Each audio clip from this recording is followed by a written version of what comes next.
My mother-in-law convinced my husband to put the house in her name for tax purposes. She smirked, knowing she could throw me out any time. She'd remind me I was just a guest in her home. The day she tried to evict me, I handed her a folder. Inside were documents that proved she'd made one very expensive mistake. "Lindsay, darling, you've hung the hand towels wrong again." I froze in the doorway of what I'd foolishly believed was my bathroom, watching Diane refolding the cream-colored towels I'd just arranged 5 minutes earlier. Her manicured fingers worked with the precision of a surgeon, each fold crisp and deliberate, while she spoke without looking at me. "The decorative edge faces out, not in. I've shown you this 3 times now." 3 times. She was counting. Of course she was counting. When I married Adam 2 years ago, I thought I was building a life with the man I'd fallen desperately in love with. The gentle soul who brought me coffee in bed every Sunday morning and left little notes in my lunch bag. What I didn't realize was that I'd also inherited a mother-in-law with a God complex and 27 years of practice wielding it like a weapon. "Sorry, Diane. I'll remember next time." The words tasted like sawdust in my mouth, but I'd learned that resistance only made things worse. She turned then, her pale blue eyes scanning my face for signs of defiance. Finding none, she smiled, that practiced smile that never quite reached her eyes. "Of course you will, sweetheart. We all have so much to learn when we're young." I was 31. She said it like I was 12. Diane Matthews ran her household like a monarch who'd never been questioned, never been challenged, never been told no by anyone who mattered. Everything had to be her way. From the specific Christmas china we used for holiday dinners to the exact route Adam took to work each morning to avoid unnecessary traffic. The morning Adam told me about the house transfer, I was standing in that same bathroom, brushing my teeth with the toothbrush she'd replaced because mine was the wrong brand for the holder. Through the mirror, I could see him in the bedroom, fidgeting with his tie, the blue one she'd bought him because it brings out your eyes better than that dreadful brown one. "Lindsay." His voice carried that particular tone I'd learned to dread, the one that meant he was about to deliver news that would change everything while pretending it changed nothing. I rinsed and turned, paste still foaming at the corner of my mouth. "What's wrong?" "Nothing's wrong." He wouldn't meet my eyes. "Mom's accountant thinks it would be better for tax purposes if we put the house in her name. Just temporarily. It'll save us thousands." The toothbrush slipped from my fingers, clattering against the marble sink. "Put our house in your mother's name? It's just paperwork, Lindsay. A legal technicality." He was using his reasonable voice, the one he employed when he was trying to convince himself as much as me. "She's trying to help us." Help us. Right. I wanted to scream. I wanted to grab him by those perfectly pressed lapels and shake him until he saw what was happening. What had been happening since the day we moved in with his mother temporarily, while we looked for our own place. That was 18 months ago. Dad, I smiled. Nodded. Watched my husband choose his mother over his wife. "If you think it's best," I heard myself say. The relief that flooded his face was almost comical. Almost. Diane never raised her voice, she didn't need to. She had perfected the art of the surgical comment, the kind that sliced clean through your confidence and left you wondering if you were bleeding or just imagining the pain. "Some women marry up," she'd say, usually while arranging flowers or folding laundry, her tone as casual as if she were commenting on the weather. "Others just hang on." Or my personal favorite, delivered with a theatrical sigh, "Adam's always been so generous with strays." Strays. Like I was some mangy cat he'd found in an alley instead of the woman he'd proposed to on bended knee in front of his entire family. The warning signs had been there from the beginning. I'd just been too love-drunk to read them properly. Our wedding gifts, for instance. Beautiful, thoughtful presents from friends and family that somehow kept migrating around the house like they were searching for their purpose. The crystal vase from my college roommate appeared first on the dining room table, then the hallway console before finally settling on a bookshelf in the guest room. When I asked about it, Diane tilted her head with that practiced look of confusion. "Oh, sweetheart, it looks so much better there, don't you think? The light catches it beautifully." My grandmother's china, the set I'd treasured since I was 16, found itself relegated to the back of the highest cabinet, replaced by Diane's everyday dishes that cost more than my car payment. "We don't want to risk breaking something so precious," she'd said, patting my hand like I was a child who needed protection from sharp corners. Then there was the phone incident. I'd left my cell on the kitchen counter while I ran upstairs to grab a sweater. When I came back down, Diane was just hanging up, her expression serene. "Who was that?" I asked. "Oh, just someone asking for Lindsay Matthews." I told them there was no one here by that name. My maiden name. She told my own sister there was no Lindsay Matthews at this number. "Diane, that was probably my sister calling about." "Well, how was I supposed to know? You should really tell people to ask for Lindsay Porter if they want to reach you." Porter. Her name. The name I was supposed to have taken completely, erasing every trace of who I'd been before Adam. But it was her habit of planning Adam's schedule that really got under my skin.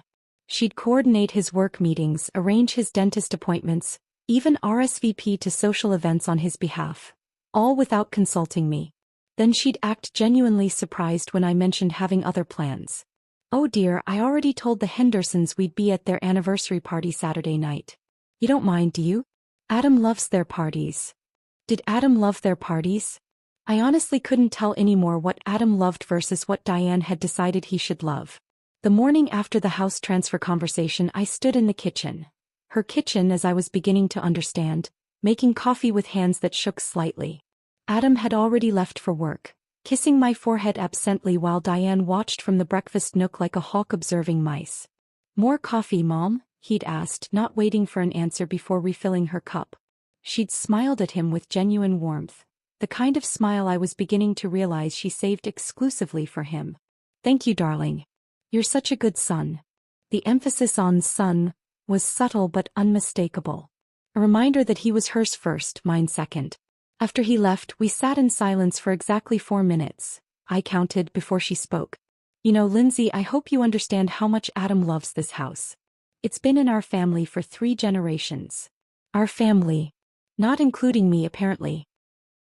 His great-grandfather built the foundation with his own hands. His grandfather added the second story. His father and I renovated the kitchen." She gestured around the gleaming space with its granite countertops and custom cabinets. "Every Matthews man has raised his children here." The implication hung in the air like smoke. Adam would raise his children here too, but would I be the one raising them with him? "It's a beautiful house," I managed. "Yes." She sipped her coffee, studying me over the rim. "I'm sure you'll take very good care of it while you're here." "While I'm here?" "Not while we live here, or while you're part of the family. While I'm here. Temporary, conditional, subject to change without notice." That was the moment I realized I was truly alone in this marriage. Standing in what I'd thought was our kitchen. Her kitchen.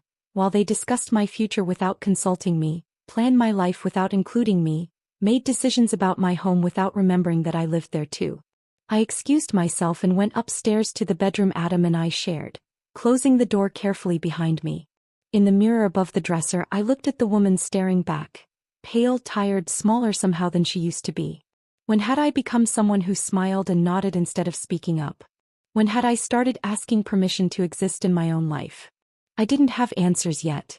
But looking at that woman in the mirror, I made a silent promise. I would find them. I just had no idea how much that promise would end up costing all of us. The answer to my silent promise came from the most unexpected source, and at the most unexpected time. It was 3 weeks after that bathroom confrontation, on a Thursday afternoon when the September sun painted everything golden. I was in Richard's garden, deadheading the roses he'd tended with religious devotion for the past 15 years. He'd been having what Diane called one of his good days, which meant he wasn't clutching his chest every time he stood up from his favorite armchair. I didn't expect him to join me outside. Richard Matthews was a man of quiet routines, and those routines had become even more rigid since his second heart attack 6 months earlier. Morning coffee at 7 sharp, afternoon medications at 2, evening news at 6. But there he was, walking slowly down the stone path, carrying 2 glasses of iced tea like he'd planned this moment. "Thought you might be thirsty," he said, settling onto the wrought iron bench with the careful movements of someone whose body had started betraying him. "Thank you."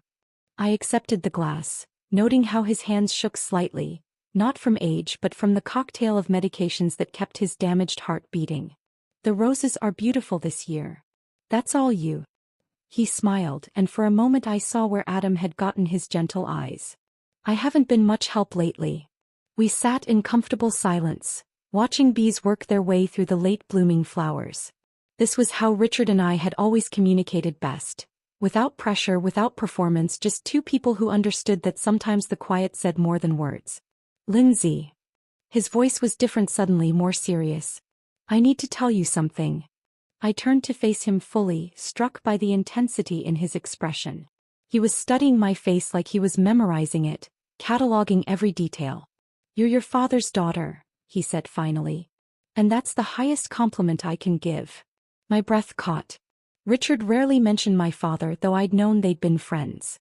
What I hadn't understood was the depth of that connection, how it had shaped the man sitting beside me and apparently how he saw me. Your dad and I served together in Vietnam. Did you know that? I shook my head, stunned. My father had never talked much about his military service, and I'd never thought to ask Richard about it. We were 19, scared out of our minds, convinced we were going to die in some jungle on the other side of the world. Richard's voice grew distant, traveling back decades. But we had each other's backs. Always. When I got hit by shrapnel, he touched his left shoulder absently. Your father carried me 2 miles to the medics. Saved my life. The ice cubes in my tea clinked as my hands trembled slightly. Dad never told me. He wouldn't have. That's who he was. Richard turned the glass in his hands, condensation dripping onto his khaki pants. When we came home, we started that construction business together. Matthews and Harrison, remember the sign? I did remember vaguely. A faded wooden sign in my father's garage that I'd seen as a child but never really noticed. We were going to build half the town together. Got married within 6 months of each other. I married Diane, he married your mother. We were going to be business partners, neighbors, watch our kids grow up together. What happened? Richard's expression darkened. Diane happened. She didn't like sharing me with anyone, including my best friend and business partner. Started making comments about your father's work ethic, his ideas, his family. Small things at first, then bigger ones. I felt something cold settle in my stomach. This pattern was achingly familiar. She convinced me that he was taking advantage of our friendship, that I was doing all the work while he got equal credit. I was young and stupid and... He paused, shame flickering across his features. I was already learning it was easier to agree with Diane than to fight her. The construction business dissolved. My father started his own company. Richard kept the original name. They stopped speaking, stopped seeing each other, stopped being the brothers they'd been in that jungle. 32 years, Richard whispered. 32 years I let her convince me that my best friend was my enemy. I reached over and covered his weathered hand with mine. Dad never seemed bitter about it. No, he wouldn't have been. That wasn't his way. Richard smiled sadly. When he was dying, cancer wasn't it? He called me. First time we'd spoken in decades. My chest tightened. I remembered those final weeks, how my father had made mysterious phone calls from his hospital bed, conversations he'd claimed were just tying up loose ends. He didn't blame me for what happened. Said he understood how hard it was to stand up to her. But then he asked me something that's haunted me ever since. What? He asked me to watch out for you. Said you had his stubbornness but also his sense of justice. Said you'd need both with this family. Richard's voice broke slightly. He knew Lindsay. Even after all those years, he knew exactly what Diane was capable of. The garden blurred as tears filled my eyes. My father had seen this coming, had known I'd need protection in ways I couldn't even imagine yet. I promised him I would, Richard continued. But I didn't know how or when or even if you'd need it. You seemed so happy when you and Adam got engaged. So sure of yourself. I was. The words felt hollow now. I thought I was marrying into a family, not a battlefield. Richard was quiet for a long moment, watching a cardinal land on the bird feeder near the fence. When he spoke again, his voice was firmer, more resolved. She's going to try to push you out, you know. It's what she does. She can't stand competition for Adam's attention. And she certainly can't stand the thought of sharing control of this family. The house transfer is just the beginning. He turned to face me fully. Lindsay, I need you to listen carefully. I've been making some arrangements. Legal arrangements. Just in case. My heart began racing. What kind of arrangements? The kind your father would have made if he'd lived to see this. Richard reached into his shirt pocket and pulled out a business card. Harold Brennan. He's been my attorney for 20 years and Diane doesn't know about half the work he does for me. I stared at the card, cream-colored, simple with just a name and phone number. I've been asking you about your career goals, your dreams because I needed to understand who you really are beyond what Diane sees. And what I see is exactly what your father predicted. Someone with backbone who just needs to remember she has it. The pieces began clicking together. The conversations we'd been having over the past few months, Richard's sudden interest in my thoughts about the future, the way he'd grown increasingly quiet during Diane's monologues at dinner. You've been planning something. I've been planning everything. His smile was grim but determined. Your father asked me to protect you and I failed him once already by letting Diane destroy our friendship. I won't fail him again. A breeze rustled through the roses, carrying the scent of autumn and change. Richard stood slowly, using the bench arm for support. Harold's expecting your call. Not today, not tomorrow, but when the time comes and you'll know when that is, call him. Tell him Richard sent you and tell him it's time to open the package. What package? But Richard was already walking back toward the house, moving with more purpose than I'd seen from him in months. Richard, wait. He paused at the garden gate, looking back at me with an expression I'd never seen before. Not the gentle, defeated man who'd learned to bend to his wife's will, but someone harder, more resolute.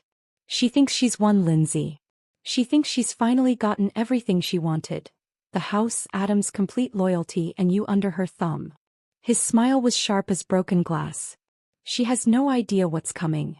That night, I lay awake staring at the business card I'd hidden in my jewelry box.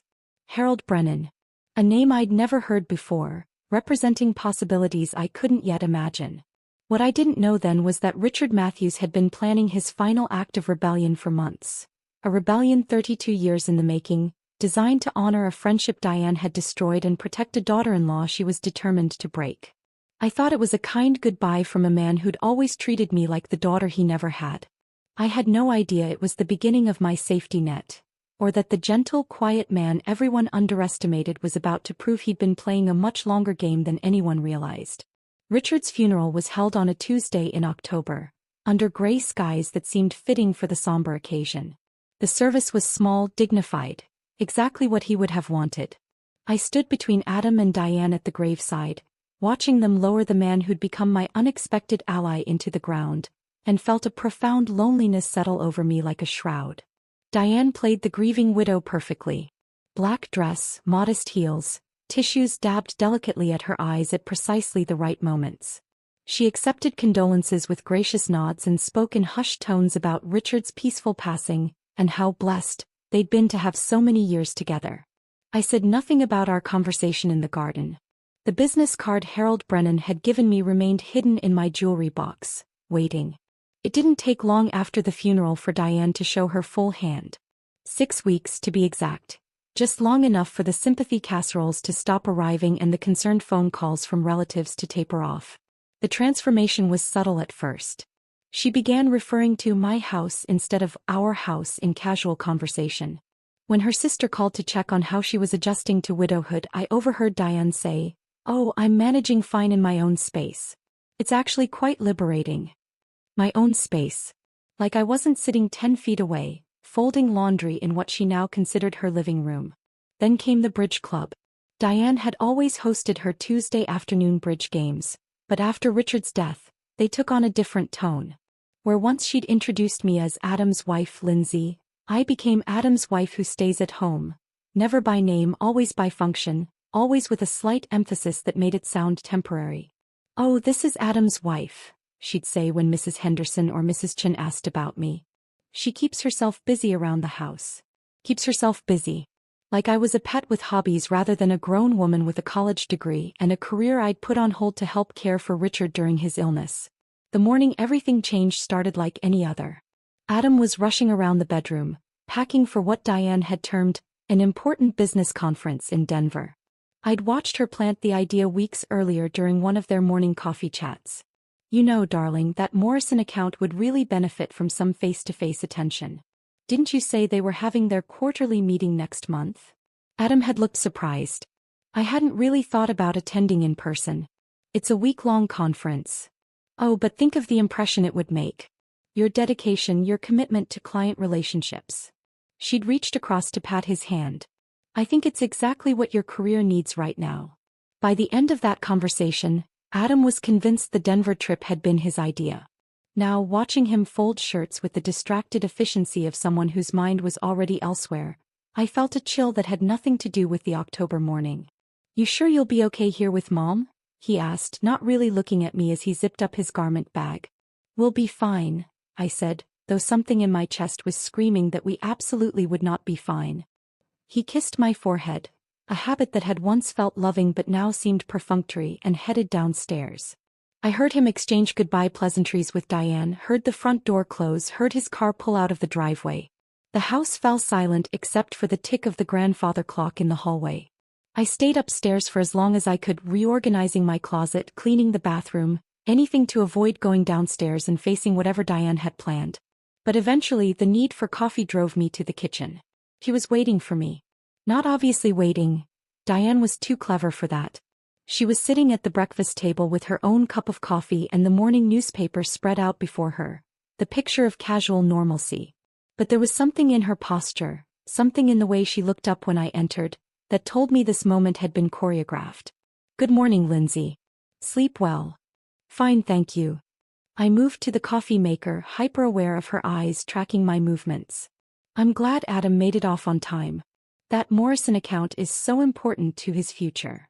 I poured coffee into my mug, the plain white one she'd relegated me to after deciding my favorite ceramic cup didn't match the kitchen aesthetic. Yes, I'm sure he'll do well. The silence stretched between us, thick with unspoken tension. I could feel something building, like the pressure before a thunderstorm. When I finally turned around, Diane was watching me with that practiced smile, the one that never reached her eyes. Why don't you sit down, dear? There's something we need to discuss. The coffee turned to ash in my mouth. I sat across from her at the table where I'd eaten hundreds of meals, trying to read the expression on her face. She folded the newspaper with deliberate precision, creating a neat rectangle beside her coffee cup. I've been doing a lot of thinking since Richard passed, she began, her voice conversational, almost friendly. About the future, about what I want my life to look like going forward. My hands wrapped around the coffee mug, absorbing its warmth. I've realized that I'm ready to reclaim my independence. This house has always been my sanctuary, and I think it's time I enjoyed it on my own terms again. He paused, waiting for me to respond. When I didn't, that smile grew wider, more confident. I need you out by the weekend. The words hit me like a physical blow, even though some part of me had been expecting them for weeks. The coffee mug trembled slightly in my grip. Excuse me. I've already contacted a moving company. They're very professional. They'll be here Saturday morning to help you pack your things. She delivered this information like she was discussing the weather, casual and matter-of-fact. I thought that would be easier for everyone involved. My mind reeled. Diane, you can't just. Of course I can, sweetheart. The endearment dripped with false sweetness. It's my house now, remember? Richard left it to me, and with the transfer Adam signed, I have complete control over who lives here.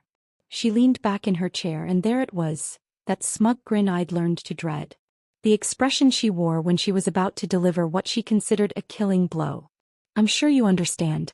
A widow needs her privacy, her space to grieve properly. Having you here, well. She gestured vaguely as if my presence was somehow offensive. It's just not appropriate anymore. Where exactly do you expect me to go?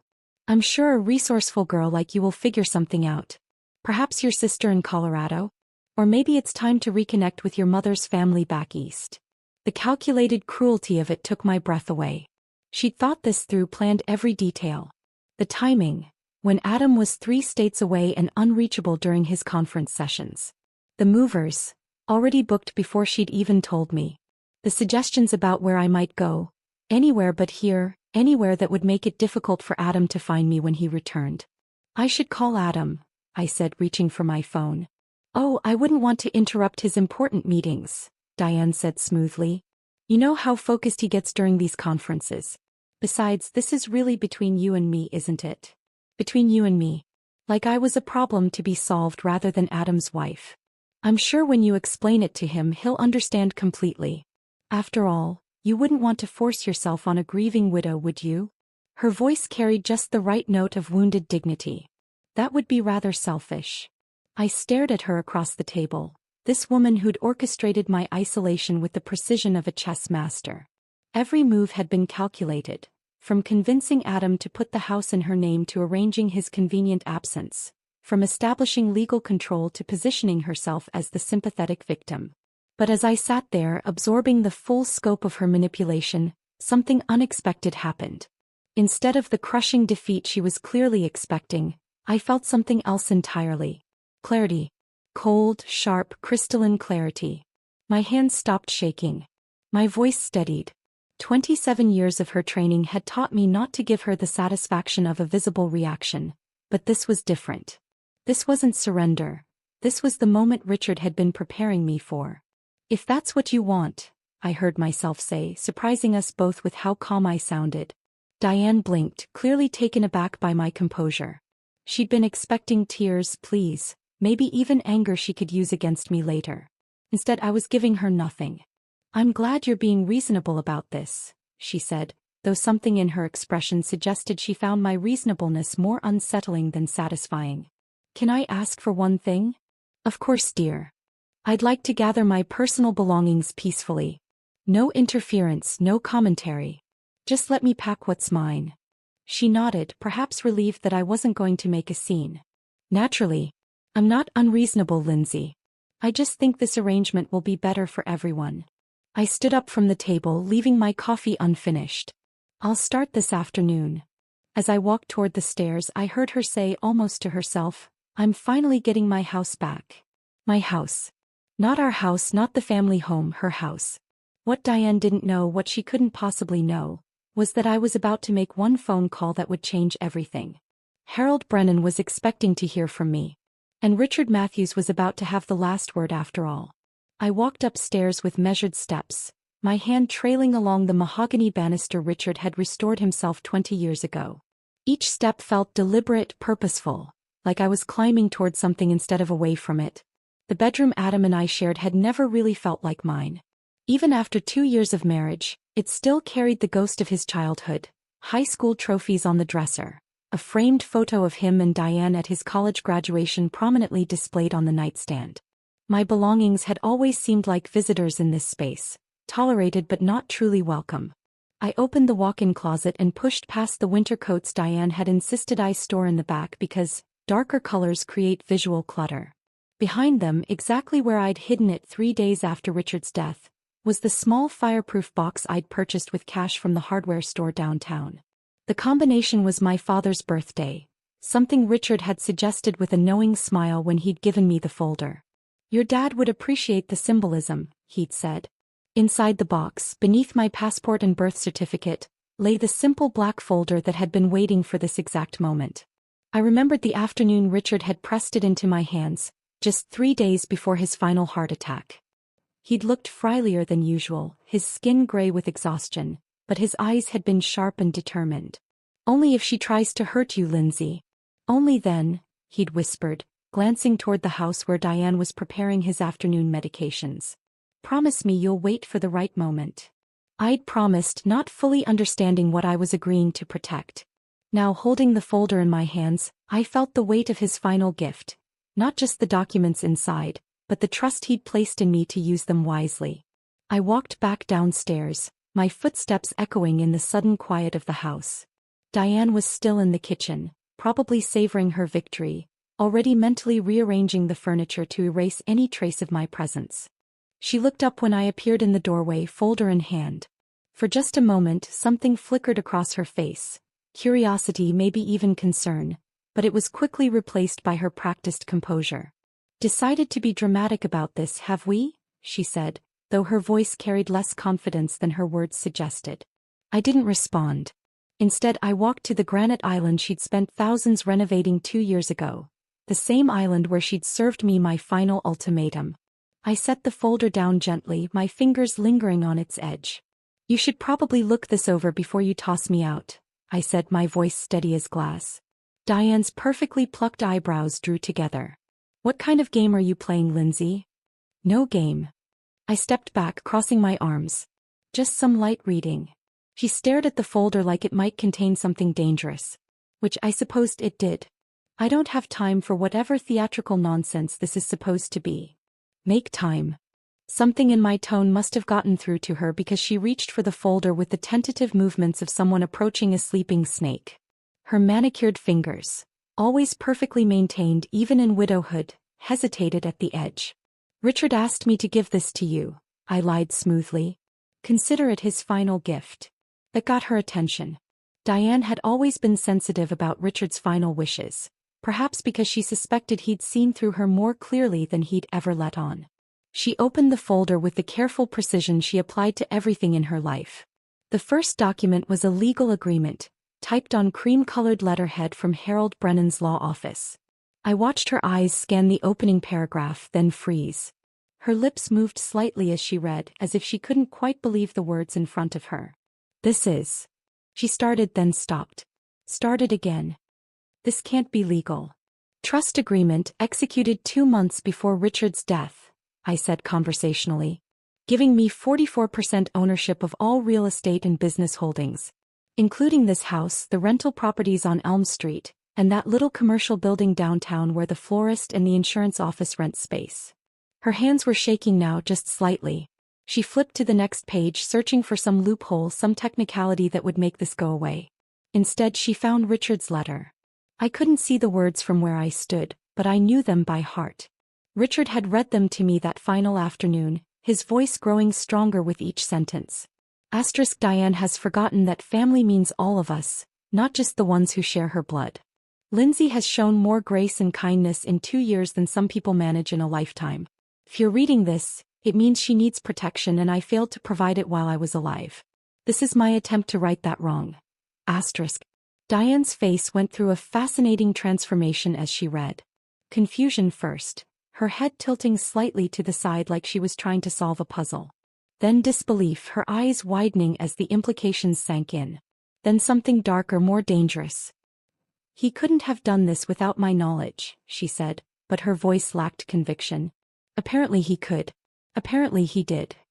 She flipped to the third document, the email thread where she'd pressured Adam into the house transfer. I'd wondered how Richard had gotten access to those communications until I remembered that he'd helped Adam set up his email account years ago and probably still had the password. Her face flushed as she read her own words back to herself.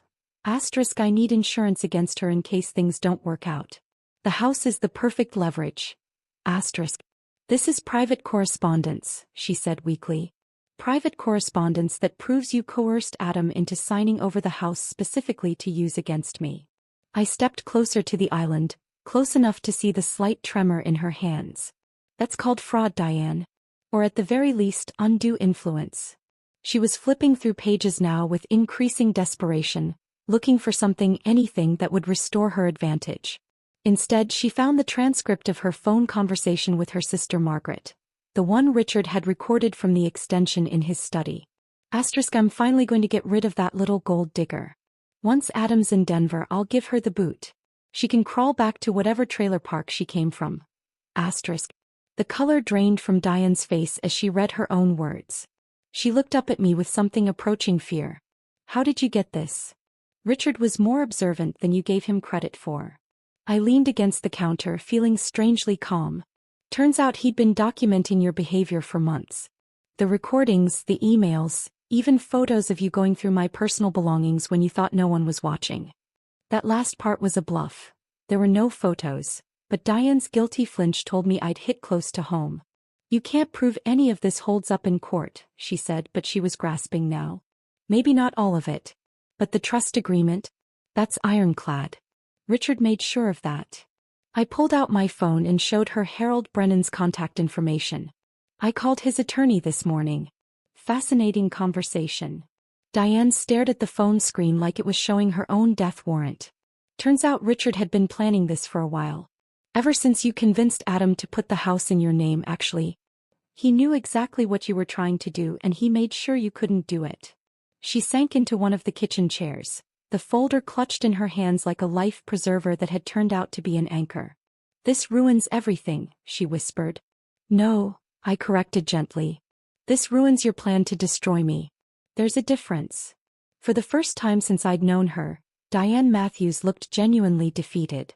The mask of composed superiority had slipped completely, revealing something smaller and more frightened underneath. "What do you want?" she asked. It was a fair question. What did I want? Revenge would have been satisfying, but as I looked at this woman who'd tried so hard to erase me, I realized I wanted something much simpler. "I want you to understand that you don't get to decide who belongs in this family," I said. Richard already made that decision. And apparently he chose me. The kitchen fell silent except for the tick of that grandfather clock and the soft rustle of papers as Diane's hands continued to shake. Outside, storm clouds were gathering and I could smell rain in the air. The reckoning Richard had promised was finally here. The storm clouds that had been gathering finally broke open, sending sheets of rain against the kitchen windows. Thunder rolled across the sky like an ominous soundtrack to Diane's unraveling composure. She stared at the folder for another long moment before reaching for her phone with trembling fingers. The device slipped twice before she managed to unlock it, her usually precise movements clumsy with shock. "I need to speak with James immediately," she said when someone answered.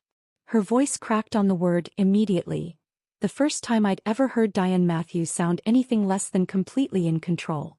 I walked to the tea kettle more for something to do than because I wanted tea. The familiar ritual of filling it with water, setting it on the burner, gave me time to process what was happening.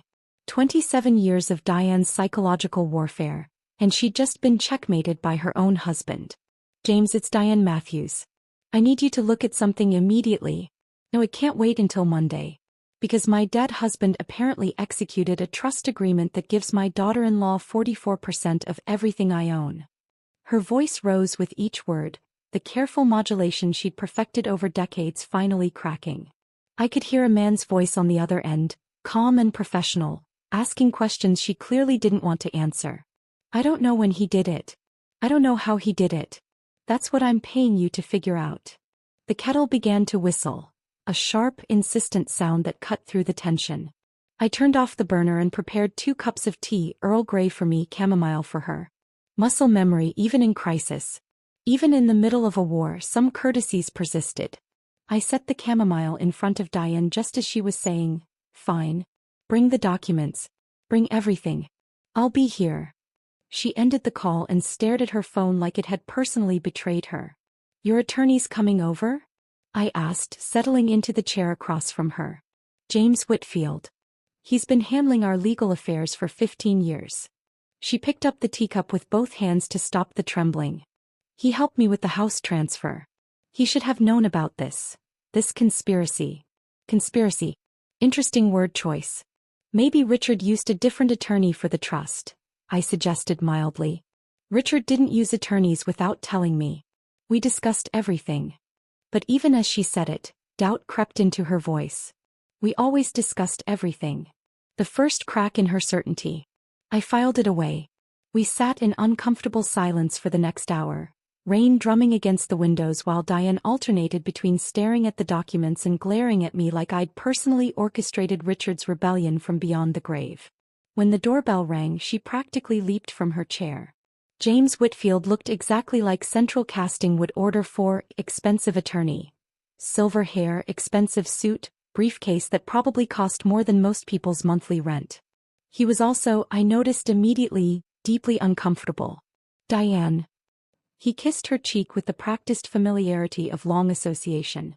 His eyes found mine across the room. "Mrs. Matthews." "This is Lindsay," Diane said curtly. "The one Richard apparently decided to enrich at my expense." "Yes." Whitfield's discomfort deepened. "I've had a chance to review the documents you described over the phone. And..." He set his briefcase on the kitchen island, popped it open with sharp clicks. "I'm afraid they're legitimate." The word, legitimate, hit Diane like a physical blow. She actually swayed on her feet. "That's impossible. Richard couldn't have executed a trust of this magnitude without my knowledge. We shared everything." "Apparently not everything." Whitfield pulled out a thick folder of his own. "I did some investigating after your call. Richard retained Harold Brennan approximately 6 months ago for what Brennan described as estate planning matters. 6 months ago. Right around the time Adam and I had signed the house transfer papers." "Brennan." Diane's voice was hollow. "I've never heard of him." He's quite reputable. Specializes in complex estate structures and... Whitfield paused delicately. Family protection strategies. Family protection strategies. I almost smiled at the euphemism. The trust is ironclad, Diane. Richard clearly had competent counsel and everything was executed properly. Witnesses, notarization, proper filing, it's all there. But surely there's something we can do. A challenge based on diminished capacity or undue influence or... I wouldn't recommend that path. Whitfield's tone turned grave. The trust contains a no-contest clause. Anyone who challenges it forfeits their entire share. Richard was thorough. Diane sank back into her chair, the fight draining out of her like air from a punctured balloon. What does this mean practically speaking? She asked. Whitfield consulted his notes. It means Mrs. Matthews, Lindsay, owns 44% of all real estate and business assets that were part of Richard's estate. The house, the rental properties on Elm Street, the commercial building downtown. And if I want her out of my house? It's not just your house anymore. He glanced apologetically at me. She has rights as a co-owner. If you can't reach an agreement. Partition sale, I said quietly. Both of them looked at me. I could file for a partition sale. Force the sale of the properties and split the proceeds according to ownership percentages. Whitfield nodded slowly. That would be within your rights. Diane's face went ashen. You'd force me to sell my home? I'd prefer not to. But if you insist on trying to evict me... I shrugged. I have options now. The irony was perfect.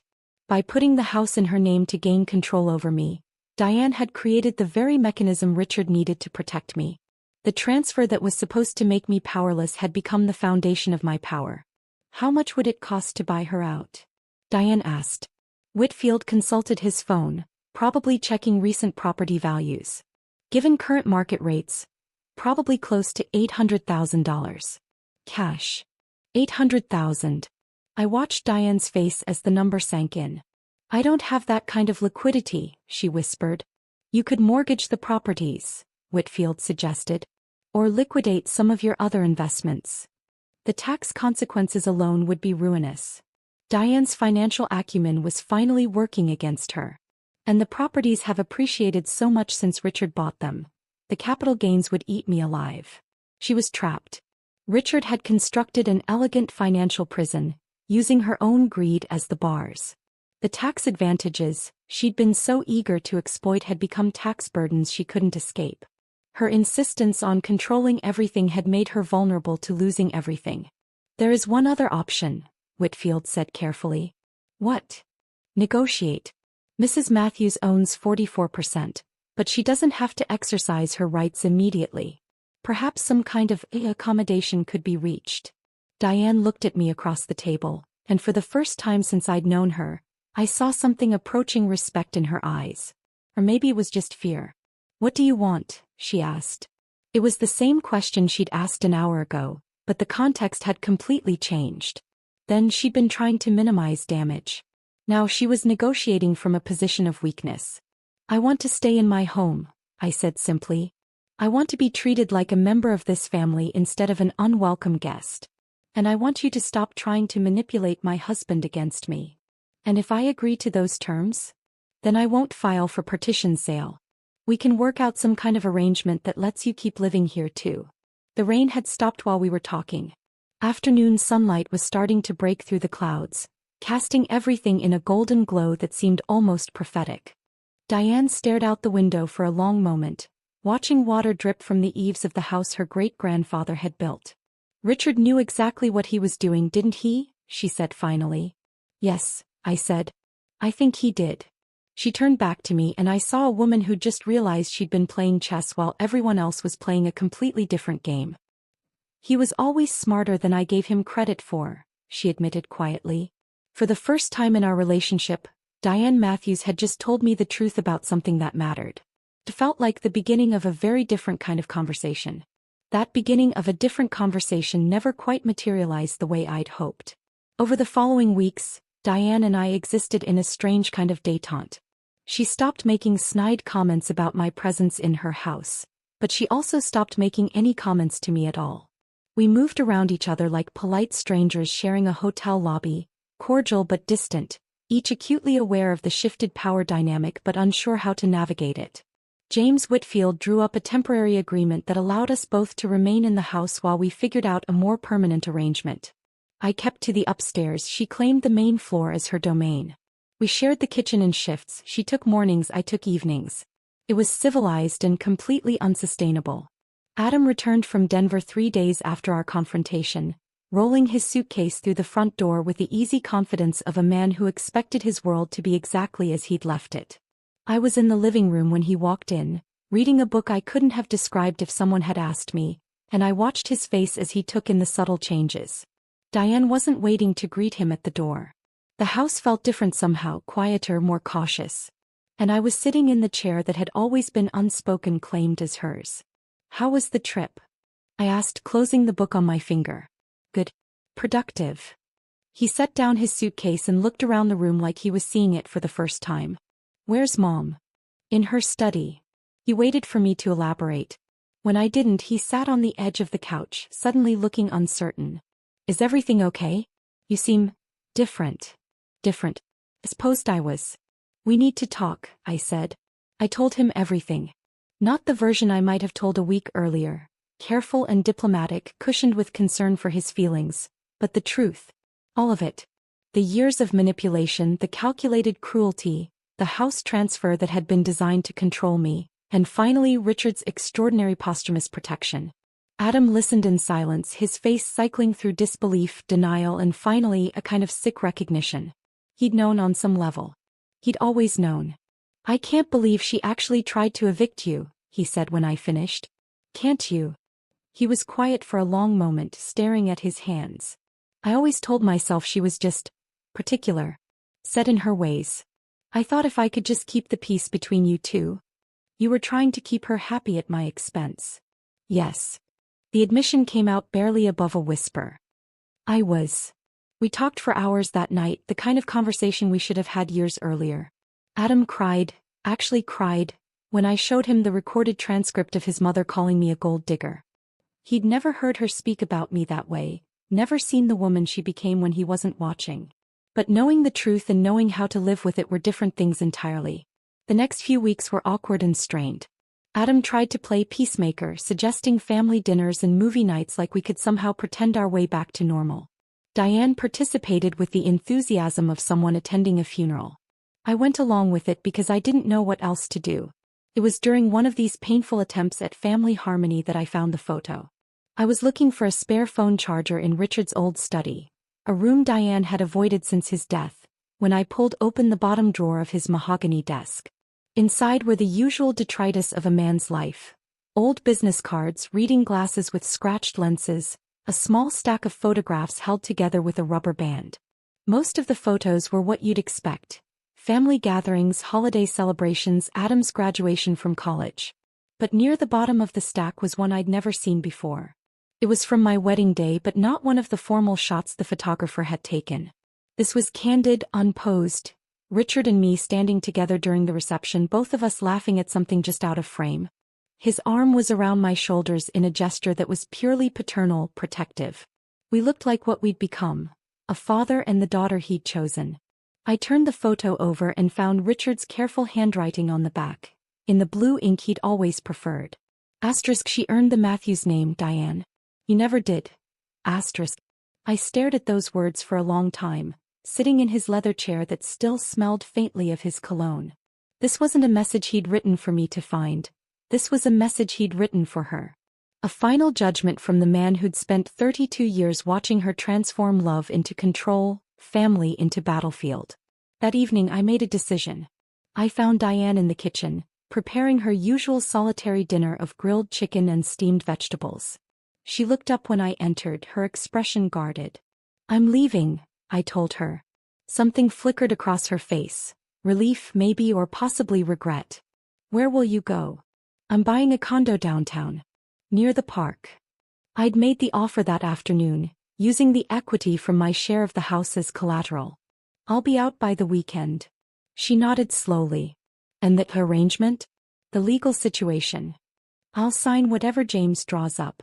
You can buy me out over time, reasonable payments. I'm not interested in forcing a sale anymore. Why? The question seemed to surprise her as much as it surprised me. I thought about Richard's photo, about the years of small kindnesses he'd shown me, about the way he'd protected me even in death. Because Richard wouldn't have wanted me to destroy his family, even to save myself. He would have wanted me to be better than that. I placed the envelope containing the photograph on the counter between us. This is for you. From him. Diane stared at the envelope like it might bite her. When she finally opened it and saw the photo, her face went through the same transformation I'd witnessed weeks earlier. But this time, there was something else mixed in with the shock. Something that looked almost like shame. She read the words on the back, and I watched 27 years of carefully constructed self-image crumble in an instant. Not the family matriarch she'd styled herself as, but a woman who'd confused control with love for so long she'd forgotten the difference. He really did see everything, didn't he? She whispered. Yes. I think he did. She looked up at me then, and for the first time since I'd known her, I saw the woman she might have been without all the armor. Smaller, more frightened, but also more human. I'm sorry, she said. I'm sorry for all of it. I wanted to tell her it was okay, that we could start over, that forgiveness was possible. But some things couldn't be undone with apologies, no matter how sincere they seemed. I know, I said instead. But some bridges can't be rebuilt, Diane. Some trust can't be repaired. I left her sitting in that kitchen, holding the photograph that contained her late husband's final verdict on their marriage. It felt like the most honest conversation we'd ever had. 3 days later, I packed my belongings. Really packed them this time, not the hasty evacuation she'd once demanded. Adam helped me load boxes into a rented truck, both of us crying a little as we worked. I keep thinking if I'd just stood up to her earlier. He said as we carried my grandmother's china to the truck. We all have things we wish we'd done differently. But as I drove away from the house that had never quite felt like home, I realized I didn't have as many regrets as I'd expected. Richard had taught me something valuable in those final months. That sometimes the strongest thing you can do is wait for the right moment, that patience could be its own form of power. The condo I'd bought was small but bright, with windows that faced east toward the sunrise. I hung Richard's garden photo, the one of us with the roses, in the living room where I could see it every morning. Kept his name too. Matthews suited me better than I'd ever imagined. And somewhere, in whatever place fathers go when their work on earth is done, I believed Richard Matthews was finally at peace, knowing he'd kept his promise to watch over me after all. Spring arrived early that year, and with it came an unexpected phone call. Lindsay? It's Adam. I paused in my morning routine.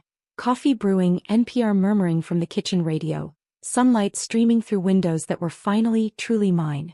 We'd spoken exactly twice since the divorce papers were signed, both conversations awkward and brief. How are you? I asked, settling into the chair by my east-facing window. Good. Better, actually. I wanted you to know, Mom's selling the house. That surprised me. Really? She says it's too big for one person. Too many ghosts. He was quiet for a moment. She found a nice apartment in that senior community near the lake. Downsizing, she calls it. Downsizing. More like right-sizing finally. She asked me to give you something before the house sells. Dad's garden tools. She thought you'd want them. My throat tightened unexpectedly. Richard's tools. The ones he'd used to tend those roses, to teach me that beautiful things required patience and care. I'd like that very much. We arranged to meet at a coffee shop downtown, neutral territory for two people learning to be friends after failing to be married. Adam looked better than I'd seen him in years. Lighter somehow, like he'd been carrying weight he hadn't realized. I've been seeing someone, he said as we sat with our drinks. A therapist. Trying to understand how I let things get so bad. That's good, Adam. Really? She says I have to stop trying to fix everyone else's problems and start fixing my own. He smiled ruefully. Apparently I have commitment issues with my own happiness. It was the most self-aware thing I'd ever heard him say. For what it's worth, I said, you're a good man who got caught between two strong women. That's not entirely your fault. Maybe. But choosing sides instead of choosing truth, that was my fault. We talked for an hour, easy conversation between two people who'd finally stopped trying to force something that wasn't meant to be. When we hugged goodbye in the parking lot, it felt like forgiveness. Not just his for me or mine for him, but both of us forgiving the people we'd been when we didn't know better. That evening, I planted Richard's rose bushes in the small garden behind my condo. The previous owner had left raised beds that were perfect for them, almost like he'd known they were coming. As I worked the soil with Richard's well-worn spade, I thought about the woman I'd been 18 months ago, so eager to belong somewhere that I'd forgotten I already belonged to myself.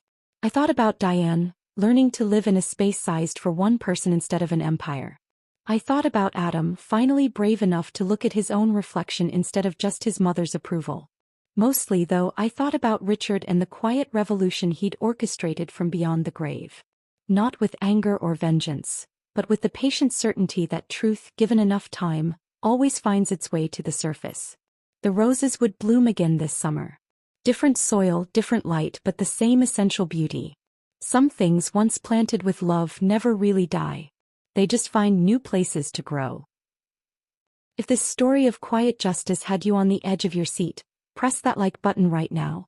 My favorite part was when Lindsay calmly handed Diane that black folder and watched her entire world crumble in real time. What was your favorite moment? Was it Richard's secret garden conversation? The moment Diane tried to evict Lindsay?